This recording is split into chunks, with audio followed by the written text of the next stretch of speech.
Hello, everyone. Hi, my name is Dana Ruggiero. I am the film director and Climate Listening Project founder. Welcome, welcome. So I hope you enjoyed the film. I want to thank so much to the health professionals who shared their stories. Planet Prescription is presented by the Climate Listening Project in association with Mothers and Others for Clean Air and Narrative Healthcare at Lenoir-Rhyne University. Special thanks to Laura Turner Seidel, Stephanie Blank, Veronica Butcher, and Laura Hopegill. This event is powered by Seed&Spark, and I'm just so grateful to them and to the whole team who helped make the film, including Francine Cavanaugh, the editor, and Polly Chattel. This is a special honor, and this event tonight is presented by Mothers and Others for Clean Air. We are joined by 6 health professionals tonight. Well, actually, we're joined by 5 health professionals tonight featured in the film. We have Nurse Johnny, a registered nurse. We have epidemiologist Dr. Ann. We have social worker Lori Covens, immunologist, unfortunately, we're missing one person, but so we've got cardiac surgeon, former retired cardiac surgeon, Dr. Waters, and counselor Tanya Davis. Thank you so much to our host, CEO and founder of Radical Health and commissioner on the New York City Commission on Gender Equity, introducing Ivelisse Andino. Thank you so much for being here with us. The air pollution and climate crisis, COVID-19, racial injustice are impacting health.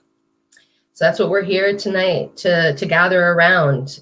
So much has happened for the fight for health and for justice over the past year.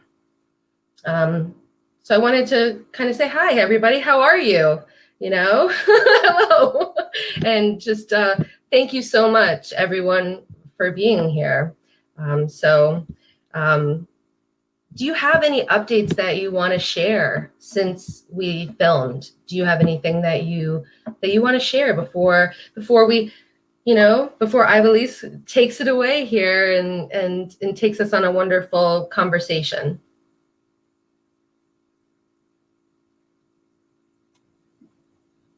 Hi, I just would want to share there's been several studies come out between the spring and summer that show that air pollution is increasing the risk of getting COVID, and it's increasing the risk of dying for people who get COVID.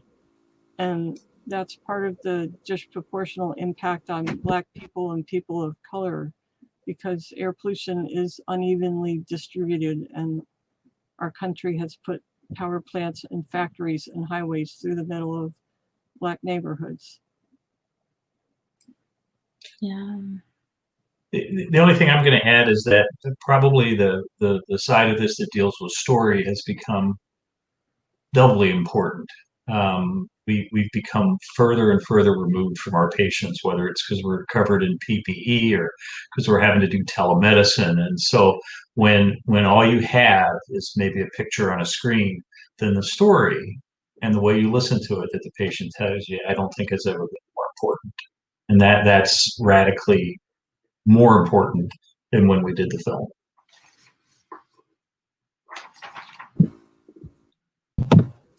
And I will add the other end to that. We had to go virtually through our organization. If it were not for the virtual, we would not be able to reach the communities that we serve every year. So it's been a blessing in disguise to be able to provide technology to communities that otherwise we wouldn't have access to.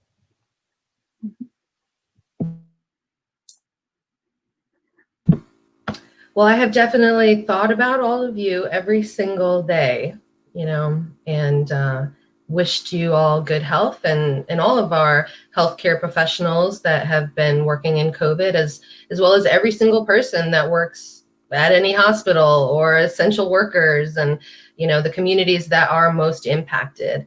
And so I'm thankful to everybody once again for attending. Welcome. We are here to talk about Planet Prescription. You can join the conversation with the hashtag Planet Prescription.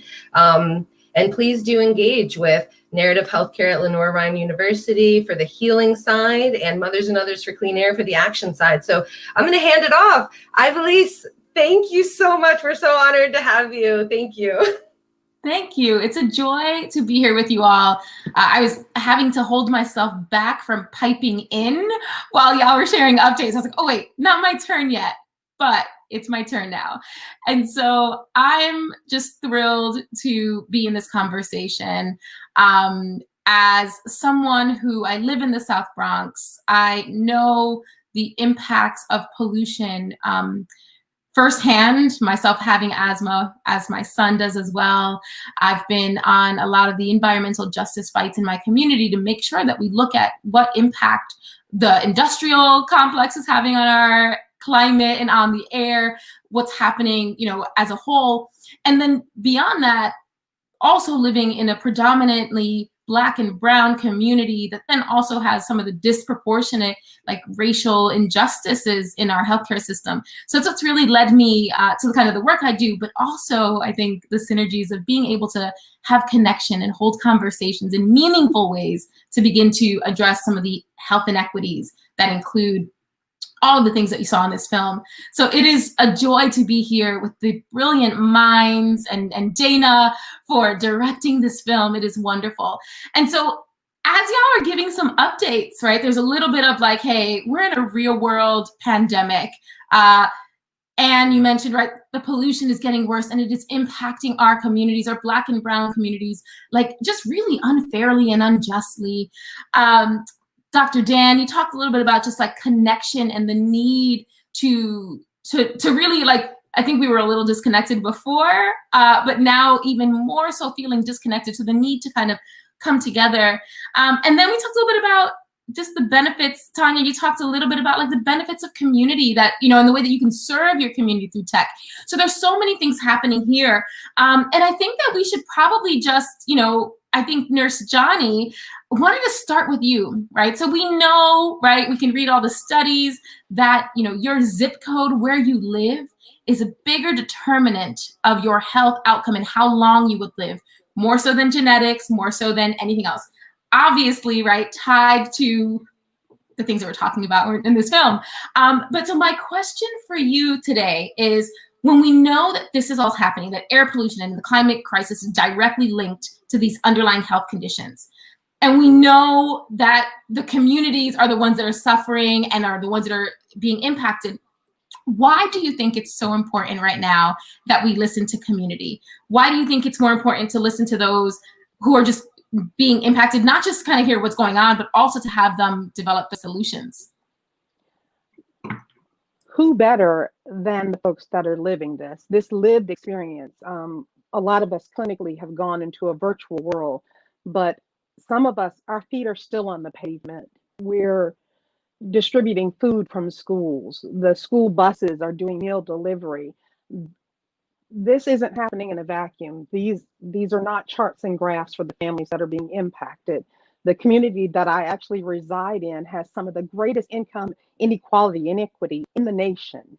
And if you're on this side of my zip code, you're doing well. If you're on the opposite side, the struggles are so profound that if we don't listen, we don't even know how to effectively execute change, provide support.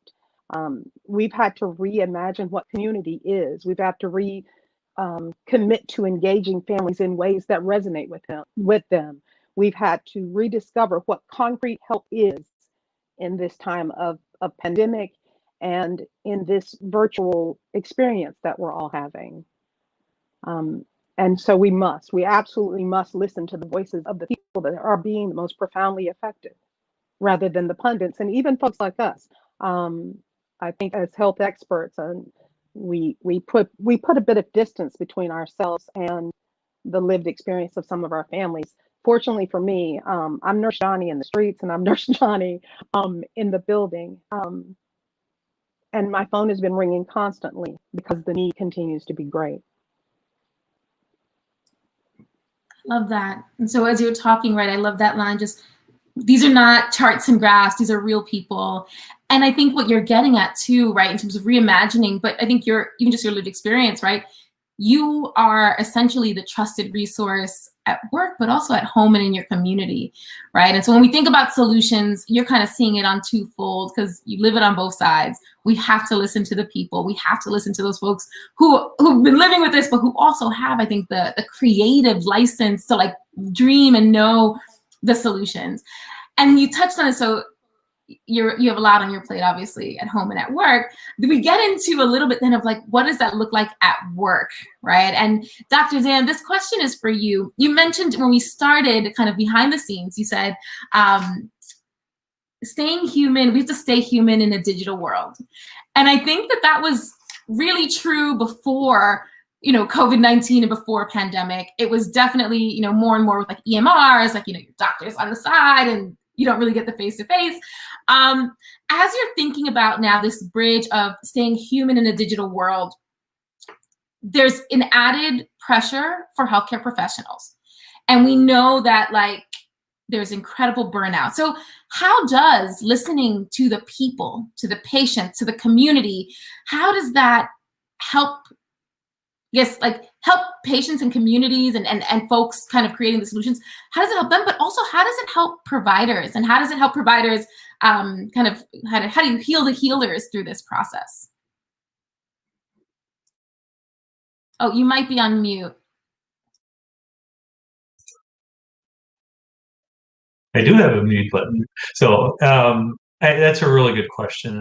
And it's one that I try and address with medical students, residents all the time when I talk. Now more than ever, because we are layered, we are at a distance from people, not just physically, but almost socially anymore. We have to rely, we have to be able to listen to their story. We have to see that story in context. And when you do that, you do a better job of listening to the patient. But you also, and you said it yourself, we don't exist in a vacuum. And if somebody that walks through the door is just chest pain or belly pain or cough or this or that's existing in a vacuum. Now you have to see the whole story, not just the phrase, not just the chief complaint. You have to understand where they live, what are they seeing every day, what kind of world do they live in, and you have to internalize that a little bit. And what I find is that when caregivers do that, they get more out of it. They become engaged. They start to realize it's one patient, but it's an entire society that they're also taking care of at the same time. And so part of the cure for burnout is engagement, and story is the first step in engagement. I love that, right? So in engaging, right, as a provider, I mean, you're holding space and able to even like humanize, right, with the people that you're seeing, but in the same way, you're bringing yourself to it and also maybe, right, healing a little bit more of yourself and I think also, right, grounding in some sense. And so how important that is. And I think that, you know, I struggle a lot with, you know, it's great. I believe in the power of people. I believe in the power of listening and using the conversations to change things. But we know that like listening and sharing isn't enough, right? How do we change a system that is brutal? I mean, that's me being kind, calling it brutal. And so, Tanya, when we think about, right, all of this, right, why is it important to share our stories with each other and policymakers? But so essentially, it's not just to humanize one another, but how do we even humanize a system? And what is the importance or what are your thoughts on that? Well, you know, it probably sounds redundant, but can you hear me?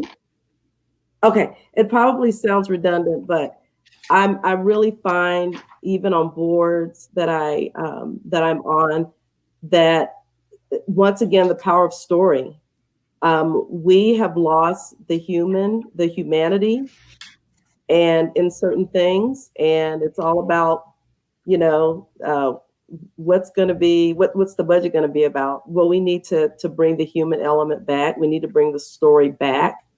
And even in board meetings, I try to encourage the board chair, bring people in that can honor your mission, who can tell their story, because it's so important, and it connects people. It connects people. Humanity connects people. Story connects people. It's the same thing. I wish there was more, but it's just that easy. I hear that. And I would like to just take a moment to welcome Dr. Cicado, who just joined us. Thank you for joining us. And I also just want to make a note, if you're listening in, feel free to add your comments and questions into the chat. We'd love to answer them and incorporate them. So as we think about, so Tanya, you talk about, honoring your mission and using story, bring the story back. I think those are all key components to looking at system change, right? And how do we humanize a whole system? Yeah. Dr. Ann, right? When we think about a system, there's a system that works in a way, right, to take care of people. And, I've heard stories that if we fix the system, right, that means we have to make people well, and especially in an emergency medicine situation. I'm interested to know, how can we shift, right, to prevent people from kind of getting sick in the first place? Oh, and you might be muted there too. There we go.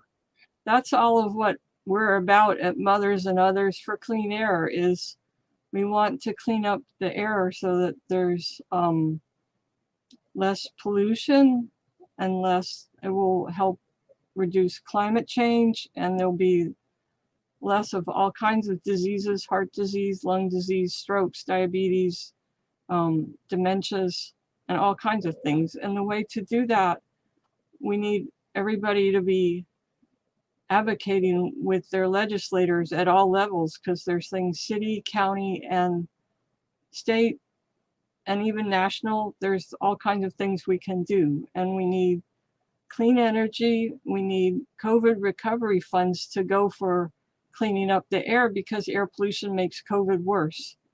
And we need to protect and strengthen the clean air laws that we have. Electrifying school buses will really help keep children from getting asthma, and having school buildings sited and sustainable school buildings so that kids are not getting sick from the air inside, and not having a school right next to a roadway where there's so much air pollution coming from all the trucks going by.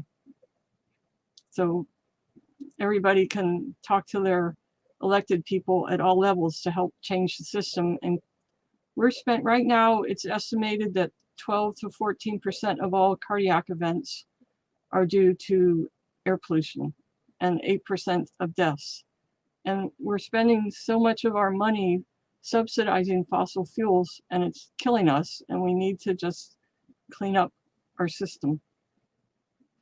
I love that. And we're talking about systems. And so, Dr. Cicado, we're going to pull you in here, and I hope I'm saying your name right, so please correct me if I'm not.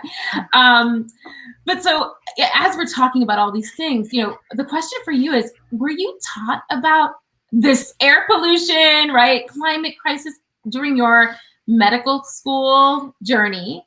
And I would love to hear that. And then how has listening, right, and incorporating this listening and connective practice in your work maybe changed your perspective?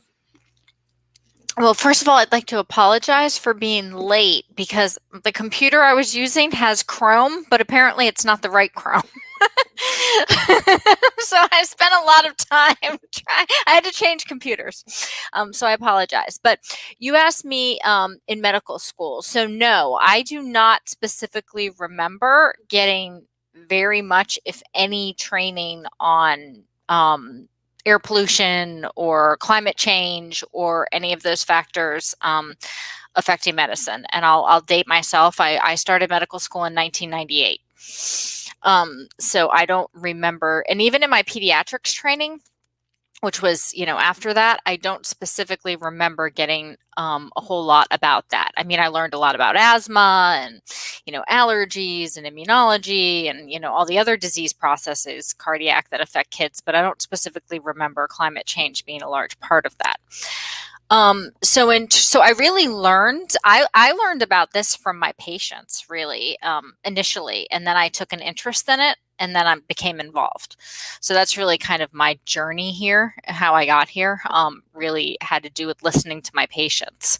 And my husband's also a physician. He's a pediatric gastroenterologist, and we've talked a lot about how we have to listen to these stories. And so we really, when we listen to these people, you can learn so much. And particularly if you ask the right questions about really why they're there, their journey, where else they've been, what they've done. And really it gives you a lot of clues. And unfortunately in medicine, we're so pressed for time these days that we don't always have that time to be able to listen. But I think that it's so key. And I think that in an age where people are very, they're willing to take medications, they're willing to do what you say, but they also want to do other things that they can do to try and change their health or change their child's health or their course. I think that's where we really have the ability to have that interaction and educate them about these issues. Because I could probably guarantee that a lot of them probably aren't aware of these things. Thank you so much for that. And I think you lead us right into, Lori, right? Like we're talking about, right, systems and changing and humanizing a system, humanizing kind of the conversation between one another. We'll keep talking, like it is a lot. The world is a lot for all of us. I know for sure for me. And it almost feels like it's too much. And so I have, my question for you, as we're thinking about narrative healthcare, do you have any tips for us on how we can care for ourselves and each other just during this time? So that's a great question, Ivelisse. So one of the things, so what's changed for me since we were filming was that last spring I was working in a college counseling center. And since that time I've changed jobs, and now I am part of a team of in-house counselors where we are there to offer support to employees at a really big teaching hospital and university system. And so all of my clients are healthcare providers, and I mean, everything from people who do maintenance to run IT to cleaning hospital rooms and everything in between. And so I'm in a place now where it's directly my job to help heal the healers and help people function in a system that is challenging to function in our best days as a community and as a culture. And right now we're all in some of our worst days. And and this has been an experience these last several months to really hear the stories of the health disparities and income disparities right up front. And I get a chance to work some with residents and nurses and doctors. And I've had people really sort of despairing over exactly what Dan was talking about, that distance, right? I don't know if I'm doing a good enough job as a physician, because what am I missing doing a telehealth appointment with somebody that I'm not going to be able to catch in an examining room where I can actually put my hands on somebody and look at them and see them. When we made this switch, I had the same experience too. We lost all of those little rituals of going to the waiting room to get a client, walk them down a long hallway and have that initial chit chat before you sort of settle down to the work of doing things. One of the other things that's happened over these last several months is that COVID is something that everybody is experiencing each in our own way. It amplifies whatever difficulties were already going on. For people who felt like their lives were pretty smooth sailing, it's made them take a pause and look around at the wider world. And so I had a conversation to sort of bring the dealing with the system and taking care of ourselves and each other together into one package. I recently had a conversation with a client who's a fellow, and is a minority, and they were really feeling very frustrated and a bit despairing the closer we get to the election and the longer this epidemic goes on, this pandemic goes on. And said, well, I voted and I did some phone banking and I made some contributions to some candidates, but I really see all this health disparity. I don't know what to do about it. I don't know what I can do that will affect anything anymore. And so we talked a little bit about self-care and acknowledging, listening to your patients and having conversations, but also we talked about how to pay attention to your spheres of influence. So it's not just sort of ticking the boxes. Who are the people that you talk to every day? Well, there's my family, there's my church community, there's my friends, and I guess my patients are part of my sphere of influence. And so by the time we talked about the ethics of that, and by the time we came out of that conversation, that young doctor didn't feel helpless anymore. Yeah, so it sounds like, right, connecting. I mean, really, spoiler alert, it's about connecting, and whoever you are, who's in your network, and how, like, stay connected in some ways and share. And this goes back to, I think, what we've been saying this whole time of, like, you know, building with one another as a way to heal. And so, Dana, I would love to kind of wrap up with you and ask you, you know, this film, I mean, what you're doing and what you've created here is really challenging kind of as the world goes more and more digital and more divided, even pre-COVID, it's really challenging that for us all to think about how we engage with one another, how we engage as patients and providers, how we engage with the system, how we engage with our climate. What was your inspiration behind this film? So this actually came just out of a beautiful conversation with Laura Hope-Gill, a partner in filmmaking of mine. And then it kind of grew from there with Veronica Butcher, who's the director of Mothers and Others for Clean Air.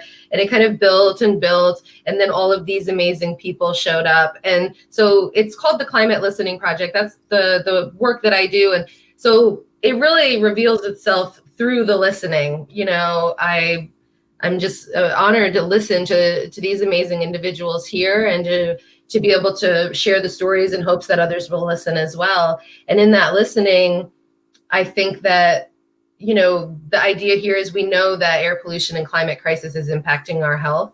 We know that it's impacting, you know, some of us the most. And we know that there is healing to be had in a future that's better than this, right? And in order to do that, these health professionals can provide witness, can share stories with policymakers. Mothers and Others for Clean Air can help you share your stories if you're out there watching, and mothersandOthersforCleanAir.org. You know, get involved in how to share your stories with policymakers. And there's that other side of it, that since I'm asking you to do that in the future that I want to live in, I'm not going to ask you for something without recognizing that is something. And I think we do that a lot in our communities. We have this extractive way of living in the past, right? Let's move past that. Let's create a future that is more humanizing healthcare, but also humanizing other systems. And narrative healthcare can provide those tools. So narrativehealthcare.net, you know, go there for that healing. Go there for that healing. Don't just give more and get in the fight more, but please do take care of all of yourselves as well. So it's been an evolution to this moment, and the story will continue to grow as other health professionals and individuals get involved. My friend Nikisha Glover, who's the director of Soul Nation, said, the communities that you know are the most impacted, they have the prescription that they need to heal their communities. We just have to listen to them and give them the resources that they need and change what we've done in the past. We can't keep doing it anymore. Anyway, sorry. That's what it was. Perfect. And so I think we're coming up on time. Dana, I don't know if you want to share, you know, kind of any final thoughts or like the one thing that you like moved you or took you took from this process. So I want to honor we lost my father-in-law last night to COVID-19. This entire year, I want to just honor the folks that like everybody on this call, on this meeting right now, on this broadcast, you know, just honor the health professionals, honor the people, and know that although sometimes we deal with these impacts, you know, crises, or, you know, like air pollution and climate crisis, that fire that burns your house, or that smoke that is hurting your child, compounded with air pollution, and it's alone. We're alone, right? We're alone in this world in many ways, but know that these stories are what connect us. And the more we share our stories, the more powerful we are. And so, you know, any way that we can help to amplify those voices, I mean, is just an honor. So I just want to thank everybody, because each one of the stories that you shared was deeply important to me, and hopefully others will listen as well and share their stories too.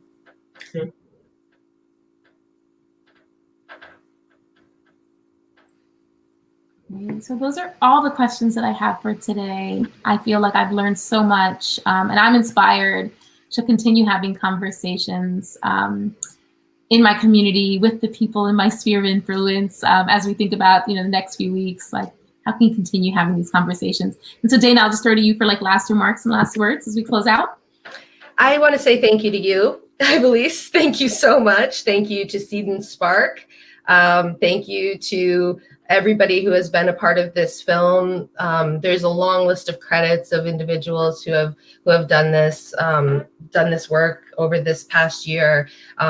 It's a short film, and we hope that people will continue to share it and go on this journey with us. So if you're interested in hosting a screening, hosting a local impact event in your community, please do get in touch. Planetprescription.com is kind of a website that can bring you to Narrative Healthcare at Lenore Ryan University, and can also bring you to Mothers and Others for Clean Air. But once again, thank you to Laura Hope-Gill. Thank you to Laura Turner-Seidel, Stephanie Blank, and thank you very much to Veronica Butcher as well, and to the team, Francine Kavanaugh, the editor, Polly Chattel. I'm going to keep going and going, but I want to thank everybody for being here during this really hard time and showing up, and I just really appreciate you, and anything we can do, please connect with us. We are just all here in this together. Thank you. Thank you. Thanks, Bye, everyone. everyone. Take care. Thank you, Dana. Thank you so much.